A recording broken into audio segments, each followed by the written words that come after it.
I have had a brilliant idea. Imagine when you're listening to all those politicians' speeches and you're thinking, what on earth are they talking about? There was an app that you could just feed it all into, and out of it came sense, plain English. Something a little bit like, oh, I don't know, this. Well, that's brilliant. Well, let's see how this might work. Let's play it a clip.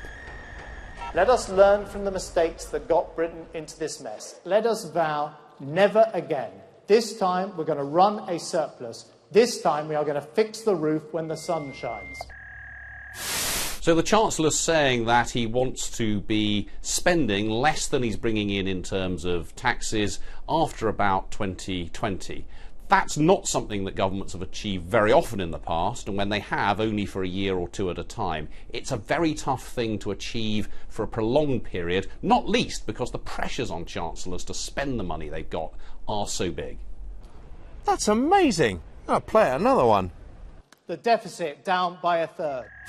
The deficit itself is the amount that we as a nation borrow every year. This year we're going to borrow about £120 billion. That's about a third less than we did back in 2010, but it remains an extremely big number, one of the biggest amounts of borrowing that we've had in peacetime.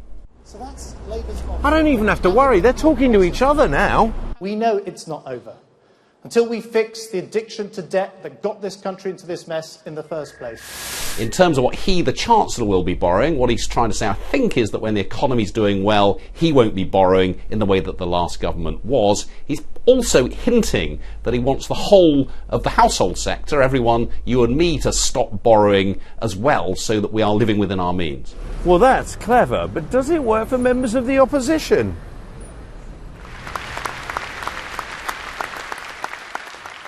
They promised to balance the books by 2015, but the deficit is now set to be over £90 billion.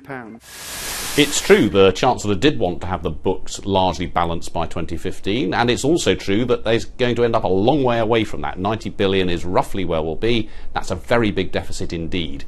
That's been driven by a very poorly performing economy. It's most unlikely that the number will be significantly different under any government. Let's try that again.